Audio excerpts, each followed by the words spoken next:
RDC TV. O Rio Grande se conecta aqui. Final de semana violento nas estradas gaúchas. 16 pessoas morreram em rodovias estaduais e federais. Ex-secretário César Busato morreu nesta madrugada aos 66 anos. Projeto Se Essa Parada Fosse Minha qualifica pontos de ônibus aqui na capital. Festival Sul-Americano da Cerveja recebeu mais de 10 mil pessoas em Porto Alegre entre sexta e domingo. Começa agora o Jornal da RDC. O Rio Grande se conecta aqui.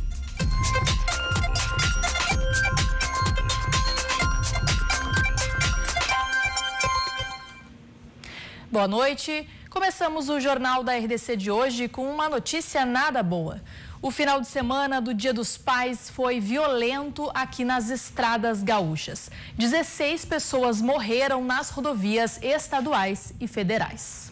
A Polícia Rodoviária Federal registrou 8 mortes entre sexta-feira e domingo. 3 óbitos a menos do que no mesmo período do ano passado. Foram 2 atropelamentos e os outros acidentes envolveram colisão e capotamento. Qual é a nossa maior preocupação? Essas mortes sucedem no final de semana que é para ser de comemoração. Muitas famílias vão lamentar. A principal causa: desatenção, pressa e falta de consciência que dirigir é 100% de atenção, cautela e cuidado por parte dos motoristas. Um dos acidentes mais graves deste final de semana aconteceu no domingo no município de Júlio de Castilhos.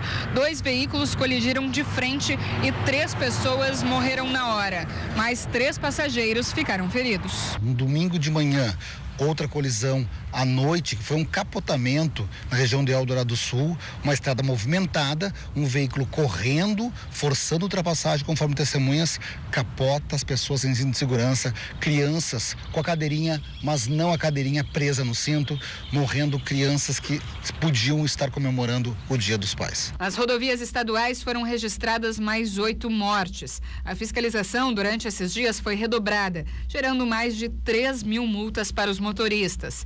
No início do mês que vem, haverá o feriadão do dia 7 de setembro e a polícia já pede cuidado redobrado e que, desde já, os condutores se organizem para realizar uma manutenção nos veículos. E o ex-secretário estadual da Fazenda, César Busato, morreu nesta madrugada em Porto Alegre. Busato tinha 66 anos e estava internado no Hospital Moinhos de Vento desde a última quarta-feira. César Busato enfrentava um câncer na próstata. Ele faleceu às 13h40 da madrugada desta segunda-feira. Busato nasceu em Veranópolis, foi auditor fiscal e professor universitário.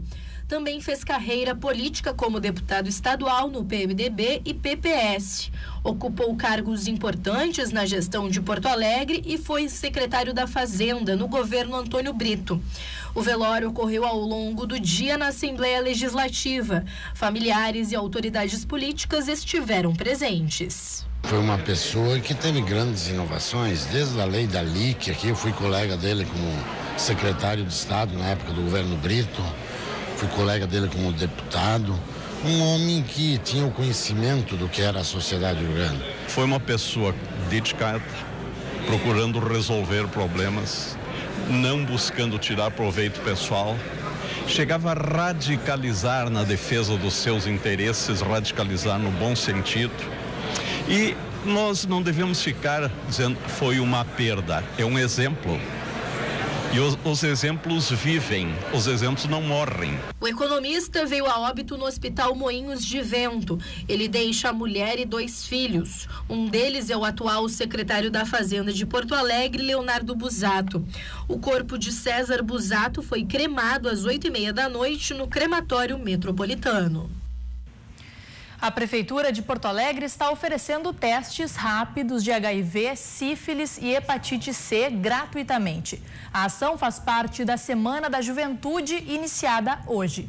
Nesta terça-feira, a unidade móvel do projeto Fique Sabendo vai estar na rua São Felipe, número 144, bairro Bom Jesus, das 9 horas da manhã às 3 horas da tarde. E nesta quarta-feira, no Largo Glênio Pérez, das 10 da manhã às 6 horas da tarde. O resultado sai em apenas 30 minutos. O serviço inclui a distribuição também de preservativos. E 2 amigos criaram um projeto aqui em Porto Alegre para ajudar a população e mostrar que qualquer pessoa pode praticar a cidadania. É o Se Essa Parada Fosse Minha, onde cartazes com informações sobre as linhas de ônibus são espalhados pelas paradas aqui da capital. A ideia foi criada há exatamente um mês. E nesses 30 dias, 15 paradas de ônibus aqui em Porto Alegre já foram adotadas e ganharam essas plaquinhas, confeccionadas artesanalmente, com as linhas e os horários que passam pelo local. A gente incentiva pessoas para que elas adotem uma parada de ônibus, colocando as linhas que passam, quais são os horários e quais horários são adaptados para cadeirantes. Nós buscamos essas informações no site da EPTC. Confeccionamos uma plaquinha com uma folha 4, um pedaço de papelão, durex. A ideia é que seja super simples para que todo mundo consiga replicar. E é bem fácil mesmo. Basta imprimir a tabelinha, colar a folha em um pedaço de papelão e passar fita durex para que em dias de chuva a plaquinha não se estrague. E assim você acaba ajudando e orientando aqueles que precisam. É muito importante a tabela, pelo menos a pessoa que está na parada esperando o ônibus, se ele se ligar no momento que tem aqui a tabela aqui, fica mais fácil dele controlar também. Até os outros dias, porque ele olha um dia ali, ele pode tirar com a própria caneta ou botar no celular os horários, né? Entendeu? Que vai passar os ônibus aqui. É muito importante isso aí, sim. Eu acho muito interessante, eu acho que é uma ideia bem legal. Foi bem idealizada, né? Eu acho que é importante para as pessoas terem acesso, porque às vezes estão esperando, não sabe que horas vem o ônibus. Enfim, eu acho bem importante, bem legal. A ideia foi parar, inclusive, em uma parada de ônibus em Rio Grande, no sul do estado. E quem quiser fazer a sua parte, pode conferir mais dicas através do Facebook, Se Essa Parada Fosse Minha. Bem legal, né, gente? E outra coisa bem interessante é um projeto social no bairro Restinga, na Zona Sul aqui de Porto Alegre, que ajuda crianças em situação de vulnerabilidade social. Confira na reportagem. Figura paterna, materna ou de alguém que represente esse papel é fundamental na formação da vida de uma pessoa e faz diferença. A Fabiana e o Rafael são pais sociais no Complexo Cidade dos Anjos, no bairro Restinga, na Zona Sul de Porto Alegre. Eles lidam no dia a dia com crianças e adolescentes que sentem falta da figura de um pai ou de uma mãe. Por aqui eles cuidam, alimentam e ensinam as crianças em situação de vulnerabilidade social como se fossem os próprios filhos deles. E eu puxo muito, converso, pergunto, qualquer coisa que tu quer conversar, a tia tá aqui, é só falar, a tia abre, a gente tenta resolver, se a gente não conseguir, a gente procura ajuda. Horário de estudo, horário de almoço, horário de recreação para eles também, né? Quem sente de perto o contato desses pais sociais é a Dani, de 11 anos. Ela está por aqui há alguns meses. Vive na primeira casa construída no complexo. Por aqui ela brinca, estuda, conversa com os colegas e vive uma rotina comum, como qualquer pré-adolescente. Tema, favez, e depois jogar vôlei e ver filme. E a intenção por aqui é que esse projeto cresça ainda mais. E uma segunda casa, igualzinha a essa aqui, está em fase de construção e deverá ser inaugurada ainda este ano para atender mais crianças. Um convênio entre o Centro Social Padre Pedro Leonardi e a Fundação de Assistência Social mantém 3 casas-lar em espaços alugados no bairro. Mas o custo do aluguel se torna caro anualmente, cerca de R$60 mil. Por isso, a ideia de construir as casas no complexo e liquidar esse tipo de gasto. Só com recursos arrecadados de almoços e rifas na comunidade, a primeira casa batizada de Vó Anitta saiu do papel e virou o lar de quem precisa desse atendimento. Nós também ajudamos com alimentação, vestuário, a parte de medicamentos se precisa, né? E toda essa parte que uma família precisa. O mais importante é o amor e o carinho que a gente dá a essas crianças, né? Agora a ideia é construir mais 2 casas no mesmo padrão, para que ao todo 24 crianças e adolescentes possam ser amparados.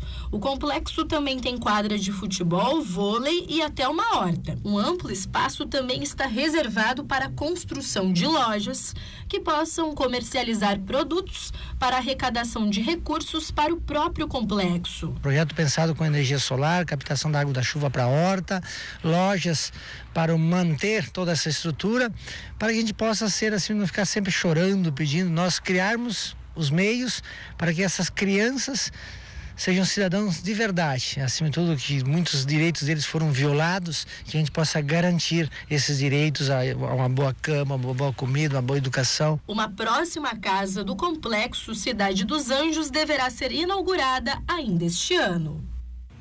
E uma mulher foi encontrada morta em Santa Cruz do Sul, no Vale do Rio Pardo, nesta manhã. Segundo a polícia, ela pode ter sido vítima de feminicídio.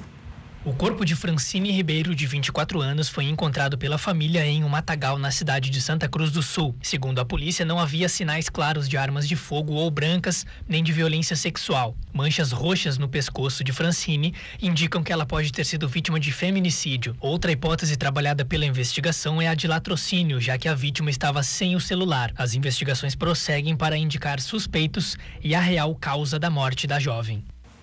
A edição do Dia D municipal acontece nesta quinta-feira. 307 vagas de emprego exclusivas para pessoas com deficiência vão ser ofertadas. A ação é promovida pela Secretaria Municipal de Desenvolvimento Social e Esporte. As áreas com maior quantidade de vagas são a de técnico em enfermagem, com 63, e enfermeiro de saúde pública, com 20 vagas. Os interessados devem comparecer à unidade do Cine, na esquina das avenidas Mauá e Sepúlveda, no centro aqui da capital, das 9 da manhã a 1 hora da tarde. É necessário levar carteira de trabalho, carteira de identidade, CPF e também o comprovante de residência. E o governo do estado pagou hoje o salário de quem recebe entre R$ 4.500 e R$ 8.000. O pagamento ocorreu um dia antes do previsto inicialmente. São 53 mil matrículas nessa faixa salarial. A Secretaria da Fazenda precisou arrecadar 330 milhões de reais para este depósito. Com mais esse pagamento, 93% do funcionalismo do Executivo teve seus vencimentos de julho pago. E o dia hoje foi de temperatura muito agradável aqui em Porto Alegre. Neste momento, 15 graus é a temperatura. Não saia daí, vamos a um breve intervalo.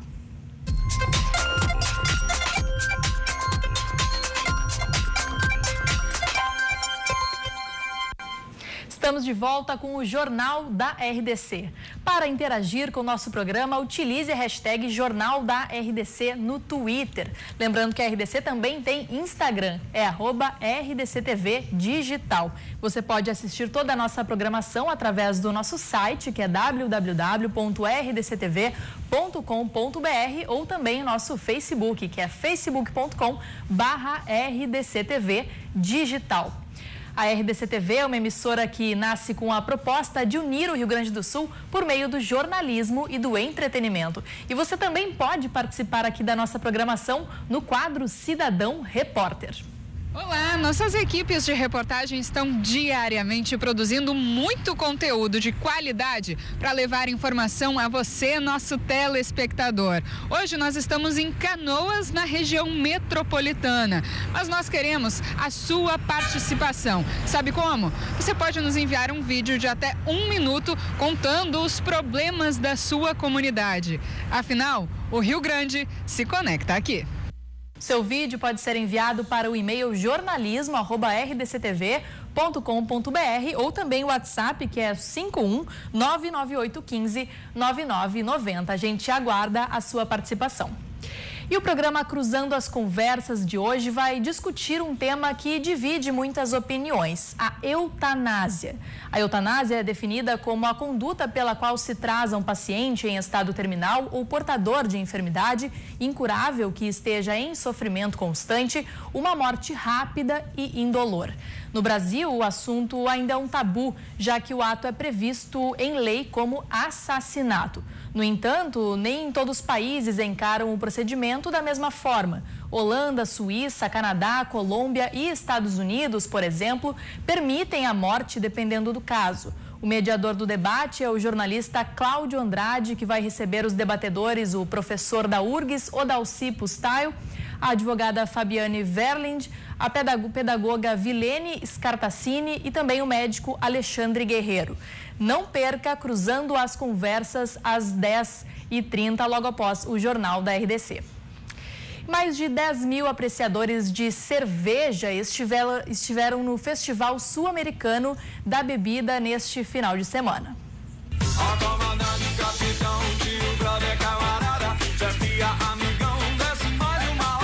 Se apreciar um sabor diferente já é paixão para quem gosta das cervejas artesanais, imagine só colecionar tantas latinhas assim. Pois é, o Ronaldo é fã das cervejas artesanais. Há 53 anos ele coleciona os variados tipos da bebida, que ao longo do tempo ganhou diferentes embalagens, cores e sabores. Ronaldo é dono da segunda maior coleção de latas de cervejas cheias da América Latina. E me atraiu muito e comecei a juntar latas e fui juntando. E como era menor, não podia beber cerveja naquela época, eu tinha 15 anos, comecei a guardar latas cheias. E a paixão continuou. E hoje eu estou com 68 anos, continuo colecionando somente latas de cerveja cheia. Assim como o Ronaldo, milhares de amantes da bebida participaram da segunda edição do Festival Sul-Americano de Cerveja. 34 cervejarias levaram ao público as variedades da bebida. E a proposta das cervejas artesanais é justamente essa, para que as pessoas possam experimentar a infinidade de sabores e texturas que elas têm. E é claro que quem gosta dessa variedade toda, aprovou. Fugir inicialmente daquele gosto tradicional que a gente tem na cerveja industrializada e provar diferentes tipos de cerveja, que é sempre bom dar uma inovada no paladar, né? O evento também contou com shows, praça de alimentação e cervejeiros de dentro e fora do país. Estávamos carentes de um evento com esse porte nacional e sul-americano até, né? Que a gente tem participações de cervejarias argentinas colaborando com as cervejarias brasileiras, fazendo cerveja junto, trazendo um pouco da experiência da produção de lúpulo, que né, eles têm muito essa experiência, e nós, por sua vez, o Brasil levando aí equipamentos, tecnologia, conhecimento cervejeiro também. Cerca de 10 mil pessoas visitaram o evento, que teve a programação neste fim de semana. Eu acho que tem que saborear a cerveja, beber com moderação, com responsabilidade principalmente, não dirigir quando se bebe, eu acho que isso é fundamental, e dá para se fazer isso sem problema nenhum, sem perder o prazer de apreciar uma boa cerveja. Isso aí, coisa boa, mas sempre com moderação.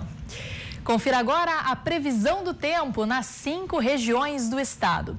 Amanhã, em Esteio, na região metropolitana, a chuva aparece em forma de pancada rápida e isolada, mínima de 13 e máxima de 21 graus. Sol alternando com pancada de chuva também na região da fronteira e no litoral sul, mínima de 13 e máxima de 19 em Uruguaiana e mínima de 14 e máxima de 18 em Rio Grande.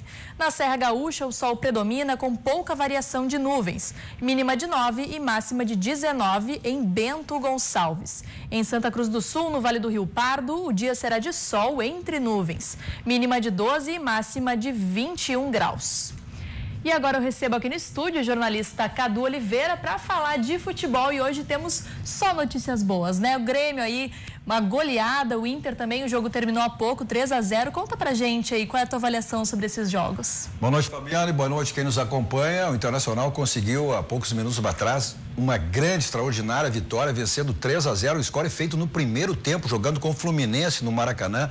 2 gols de Nico Lopes e um de Jonathan Alves. O Internacional, com essa vitória, retoma a 3ª posição do Campeonato Brasileiro com 35 pontos, 3 pontos, uma vitória a um jogo do líder São Paulo e a 2 do vice-líder, o Flamengo. O Grêmio vem na 4ª posição com 33 pontos, a 2 atrás do Internacional, ou seja, a dupla Grenal entre os 4 primeiros do Campeonato Brasileiro. O Internacional joga no próximo domingo, 11 horas da manhã, provavelmente a estreia de Paulo Guerreiro, que foi anunciado ontem oficialmente lá no Rio de Janeiro, onde se encontrava a direção do Internacional e o jogador também. Ele viajou até o Peru, retorna ao Brasil, volta e chega a Porto Alegre na quarta-feira. Olha, vai faltar lugar no Beira-Rio, o jogo contra o Paraná. É o último jogo do turno do Campeonato Brasileiro. O Internacional, dependendo de combinações de resultado, pode inclusive terminar na liderança do Campeonato Brasileiro. Então, um grande jogo. Domingo, 11 horas da manhã, no estádio Beira-Rio, certamente vai faltar lugar, porque o torcedor colorado, com essa vitória, está super entusiasmado. O Inter fazendo uma grande campanha no Campeonato Brasileiro. Olha, quem diria, o Internacional, que no início da competição, olha, se falava até o campeonato para o Internacional vai ser para não ser rebaixado. Os mais otimistas, inclusive, um próprio jogador do Internacional, o D'Alessandro, dizia, olha, vaga na Sul-Americana é título para o Internacional. Mas falando em título, o Inter está sim na briga pelo título do Campeonato Brasileiro.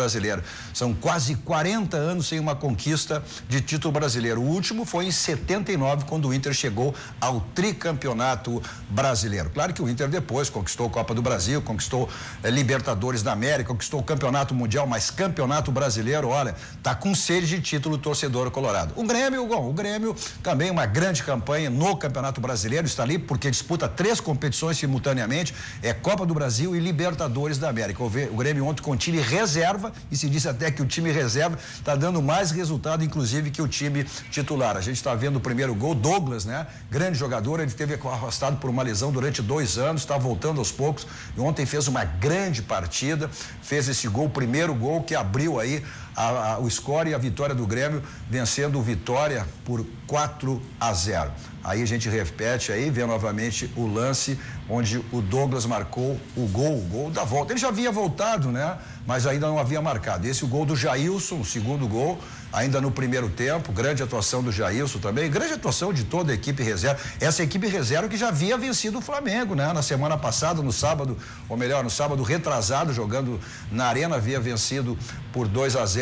Aí o gol do PP, que é um jogador também, uma das pratas da casa do Grêmio, que vem se destacando, o gol do PP. E finalizando a goleada seria o gol do Everton. O Everton, que tinha ficado fora do jogo contra o Estudiantes da Argentina, voltou ontem, não entrou no segundo tempo, marcando o gol. Ele que tem presença confirmada no jogo da próxima quarta-feira, 21 horas e 41 minutos no Maracanã, do Flamengo, jogo que vale a vaga para a semifinal da Copa do Brasil. Um grande jogo, também certamente lotado. O Flamengo, que já viu, está vendo aí a Copa do Brasil e também o Campeonato Brasileiro como opções, já que está indo para o ralo, tá? Que perdeu para o Cruzeiro no Maracanã na última quarta-feira. Então está vendo aí a Libertadores já ficar à distância e focando aí na Copa do Brasil. Grande decisão, esse jogo quarta-feira lá no Maracanã. Tá, dupla Grenal no Maracanã, a dupla Grenal contra a dupla Fla-Flu. O Internacional que venceu hoje o Fluminense por 3-0 pelo Campeonato Brasileiro, e o Grêmio pega o Flamengo na próxima quarta-feira aí pela Copa do Brasil. Os clubes da Série B, os clubes gaúchos ficaram aí nas suas posições, ou seja, o Brasil empatou lá em São Bento com o São Bento, perdia o jogo, empatou no final da partida, 1-1, e o Juventude jogando em casa com o Figueirense ficou no 0-0. Mantém as mesmas posições. Na 13ª posição o Juventude, na 16ª posição o Brasil de Pelotas, ou seja, estão fora daí da zona de rebaixamento. Tá certo, Cadu. O jornalismo aqui, o esporte da RDC, continua acompanhando todos esses jogos. Muito obrigada pela participação. Obrigada a você de casa que nos acompanhou nesta segunda-feira. Logo mais tem Cruzando as Conversas sobre eutanásia. Não perca. Uma boa noite e até amanhã. Boa noite.